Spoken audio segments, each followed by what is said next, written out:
être sans papier en France ou ailleurs, hein, je pense dans tous les pays européens, c'est très très difficile. On dit, enfin, je sais pas, on marche dans la rue, on dirait que qu'il y a la police derrière nous. On dirait que si les gens nous regardent, on a l'impression que ces gens-là disent tiens, elle a pas de papier. C'est très dur, mais ça c'est dans ma tête, hein. C'est dans ma tête. C'est très difficile de vivre sans. Tu es rien quoi, voilà.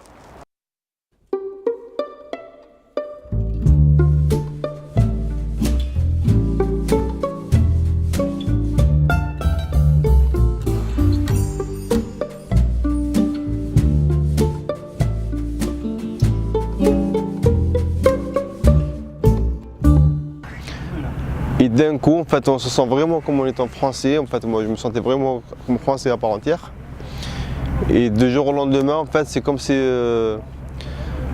Moi, franchement, les terroristes, j'en ai rien à foutre qu'ils relèvent la nationalité française. Mais le fait que maintenant que j'ai des enfants qui sont nés en France, et de se dire que de jour au lendemain, je ne souhaite pas, mais il pourrait faire une bêtise. Et pour lui, on va lui enlever la nationalité française. Enfin, je me sens moins français. Quand Ben Ali s'est enfui, nous étions aussi devant la télé. Mais on pleurait. Et on doutait on n'arrivait pas à croire ce qui se passait.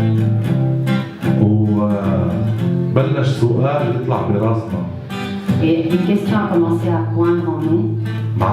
Est-ce que c'est possible que quelque chose de la sorte se passe en Syrie? Personnellement, je ne me sens pas particulièrement sud-américaine, ni particulièrement française non plus.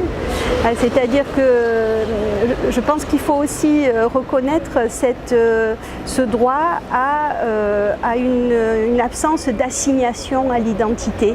La Tunisie, c'est le pays qui m'a vu naître.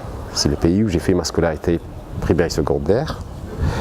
Et en France, c'est le pays qui m'a donné l'espoir et la chance d'intégrer l'université et devenir ce que je suis actuellement. J'ai passé presque les 2 tiers de ma vie en France. Donc j'ai une culture plutôt et des attaches plutôt en France qu'en Tunisie. Que l'on pense aussi à la question du droit de vote des étrangers, sans cesse repoussé, sans cesse une promesse électorale, mais finalement jamais appliquée. Donc cette question de la reconnaissance, elle passe aussi par des actes et par des gestes politiques qui doivent être des actes politiques forts.